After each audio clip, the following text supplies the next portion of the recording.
दोस्तों mobile gaming की शुरुआत भी बिल्कुल पीसी के जैसी हुई थी। मजे तो उन्हें भी खेलने में बहुत आते थे, बट स्टार्टिंग में काफी कार्टून क्वालिटी के और प्रिमिटिव टाइप के गेम्स आते थे, क्योंकि पहले डिवाइसेस की लिमिटेशन काफी हुआ करती थी। बट जैसे जैसे अब टेक्नोलॉजी एडवांस हो रही है, वैसे हमारे पास काफी हाई क्वालिटी के गेम्स आने लगे हैं फॉर मोबाइल। आज कुछ वैसी गेम्स के बारे में बात करूंगा जो मॉडर्न डे में काफी हाई क्वालिटी ग्राफिक्स ऑफर करते हैं, वो भी ऑन एंड्रॉइड एंड iOS, और ये इवन कम्पीट कर रहे हैं पीसी और कंसोल गेम्स की क्वालिटी से।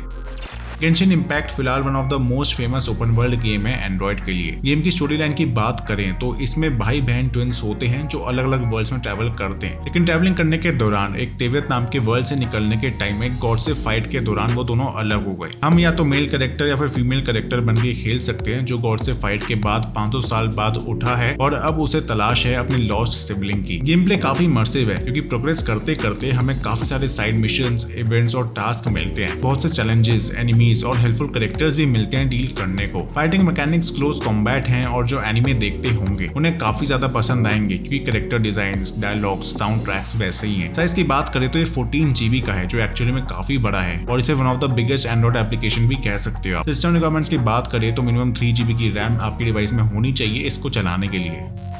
एंड्रॉइड में रेसिंग गेम्स की मोनोपोली एसफेल्ट के अंडर में है, जहां कीपैड वाले फोन्स में भी इसे पसंद किया जाता था। एंड्रॉइड और iOS में भी इसके डेवलपर्स गेम लॉफ्ट ने लेगेसी को कंटिन्यू रखा है। 2018 में रिलीज हुए इस गेम में पिछले गेम्स के मुकाबले काफी बड़े ग्राफिक्स में डिफरेंसेस देखने को मिले। काफी सारी new cars, majestic effects, epic environment and destruction and ऐसी बहुत सी चीजों को इंट्रोड्यूस किया गया, जिससे रेसिंग फैंस काफी इंप्रेस हुए थे। ड्राइविंग एंड हैंडलिंग में भी इंप्रूवमेंट्स देखने को मिले, लेकिन मजा उतना ही आता है स्टंट्स, ड्रिफ्ट्स और दूसरी कार्स को क्रैश करने में। कस्टमाइजेशन भी खुलकर कर सकते हैं, जो कि पिछले गेम से पॉसिबल नहीं हुआ करती थी। गेम में चैप्टर्स ड्रिवन स्टोरी लाइन भी है और मल्टीप्लेयर भी, जिससे चाहे एंजॉय करके पॉइंट्स एंड क्रेडिट्स ग्राइंड करो और न्यू कार्स खरीदो। सीजनल अपडेट्स के साथ न्यू कार्स और इवेंट्स भी आते रहते हैं। साइज और रिक्वायरमेंट्स की बात करें तो इसके लिए मिनिमम 3 GB की स्टोरेज चाहिए और 3 GB की रैम चलाने के लिए। मॉर्टल कॉम्बैट को गेमिंग कम्युनिटी में आखिर कैसे नहीं सुना होगा, इसकी रेपुटेशन ने इसकी एक मूवी तक बनवा दी है। खैर iOS and Android version of मॉर्टल combat अपने पीसी काउंटर पार्ट की तरह ही एक्शन पैक्ड है, जिसमें कॉम्बैट मैकेनिक्स काफी ब्रिलियंट और कैरेक्टर चॉइसेस से भरे हुए हैं। कॉम्बैट मूव्स और टैक्टिक्स भी एपिक हैं, जो हर तरह से इसे एक फैंटास्टिक फाइटिंग गेम बनाती है। गेम में प्रोग्रेस करते हुए हमें न्यू कैरेक्टर्स और कस्टमाइजेशंस को अनलॉक करना होता है। गेम में बहुत से यूनिक मोड्स हैं, जिसमें अलग अलग चैलेंजेस आते हैं। बात करें साइज की तो उसका साइज है 1 GB का एंड 1 GB की रैम चाहिए इसे रन करने के लिए। इनजस्टिस 2 भी मॉर्टल कॉम्बैट जैसा hand to hand combat game ही है, और वो भी same publisher Warner Bros International की तरफ से। लेकिन इस गेम के characters famous comic book franchise DC के कैरेक्टर्स पर बेस्ड हैं। इसमें हमारे फेवरेट सुपर हीरोज और सुपर विलन्स जैसे कि सुपरमैन, बैटमैन, जोकर एंड और वो सारे डीसी के कैरेक्टर्स मिलेंगे जो आज तक हमने कॉमिक बुक्स में देखे हैं। हर कैरेक्टर अपनी यूनिक एबिलिटीज, डायलॉग्स और कॉम्बैट मूव्स के लिए जाना जाता है, जिसके थ्रू प्लेयर्स काफी एंगेज्ड रहते हैं गेम प्ले के दौरान। ये गेम नियरली 2 GB का है और मिनिमम 2 GB की रैम चाहिए इसे रन करने के लिए।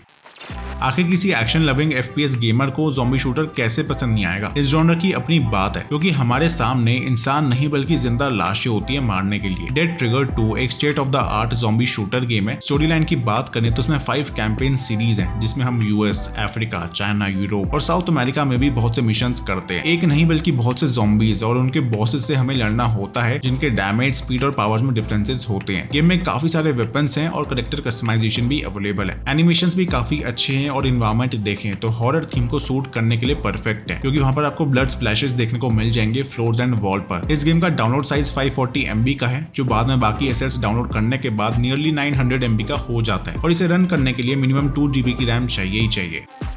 आते हैं एक और ज़ॉम्बी शूटर पे, जो कि थोड़ा सा अलग है। इनटू द डेड 2 में फ्री मूवमेंट नहीं है, बल्कि हमारा कैरेक्टर ऑन डिफॉल्ट भागता ही रहता है और हमारा काम होता है रास्ते में आने वाले ज़ॉम्बीज को या तो शूट करना या फिर डॉज करना। इसी वजह से कुछ लोगों को पसंद आया तो कुछ को नहीं, लेकिन अगर ग्राफिक्स देखे जाएं तो काफी ज्यादा अच्छे हैं। स्टोरी लाइन में हमें बहुत से टाइप के ज़ॉम्बीज और वेपन्स देखने को मिलते हैं। मिशंस में हमारे पास टीममेट्स भी होते हैं जो कि कमांड मिलने पर शूट करते हैं। गेम का डाउनलोड साइज 1.7 GB का है और मिनिमम 2 GB की रैम चाहिए ही इसे चलाने के लिए।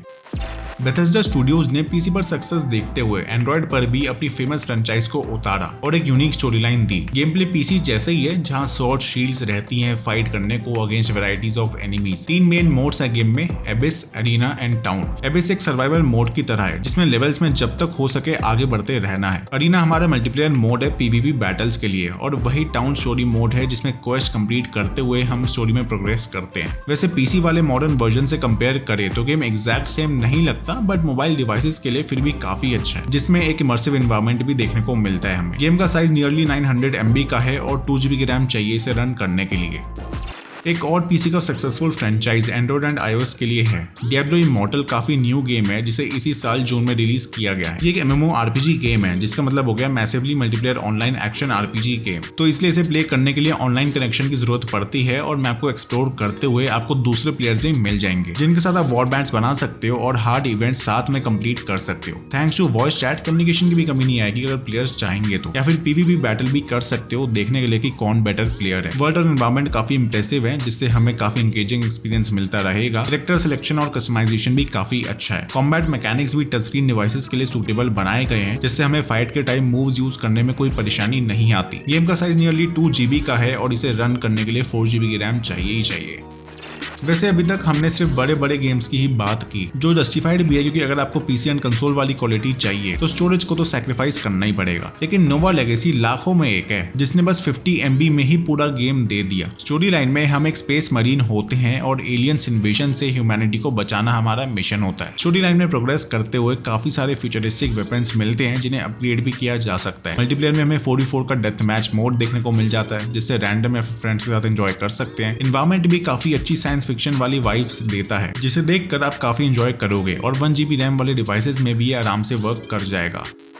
द लास्ट रेमिनेंट अपने यूनिक बैटल सिस्टम के लिए जाना जाता है, जिसमें हमें turn based team versus team battles करने को मिलती हैं, जहां हमें कमांड्स देने पड़ते हैं अपने वॉरियर्स को बैटल शुरू करने के पहले। गेम में काफी सारे कैरेक्टर्स और वॉरियर्स अवेलेबल हैं जिन्हें तैयार करना होता है बैटल के लिए। मोरल सिस्टम भी है गेम में, जिसे मेंटेन करके रखना होता है, वरना हमारे वॉरियर्स अच्छे परफॉर्म नहीं कर पाएंगे कॉम्बैट में। टर्न बेस्ड वॉर तब तक स्टार्ट नहीं होगा जब तक कोई एनिमी अप्रोच ना करे, और उसके दौरान हमें अपने प्रोटैगनिस्ट के साथ स्टोरी एक्सप्लोर करते हुए क्वेस्ट और इवेंट्स कंप्लीट करने होते हैं। यूजुअली इस गेम को एंड पर रखने का बस यही एक कारण है कि ये पेड है, जो काफी महंगा भी है। साथ ही साथ इसका साइज 6 GB का है, जिसका मतलब है काफी ज्यादा स्टोरेज डिमांड करता है आपके फोन्स की। तो यही थे कुछ high quality games for Android and iOS। आपने इनमें से कौन से खेल रखे हैं मेरे को कमेंट्स में जरूर बताना। बाकी हमने और भी हाई ग्राफिक्स गेम्स के ऊपर बना रखी है video for Android and iOS, जिसके लिए आप लेफ्ट वीडियो पे क्लिक कर सकते हो। और अगर आपको 10 ऐसे गेम्स जानना है जिनमें मल्टीपल एंडिंग्स देखने को मिली हमें, तो उसके लिए राइट वीडियो पे क्लिक करो। वीडियो अच्छी लगे तो लाइक कर दो, साथ ही गेम्स गॉसिप इंडिया चैनल भी सब्सक्राइब कर दो। मिलता हूं मैं आपसे अगली वीडियो में, तब तक के लिए टाटा बाय बाय।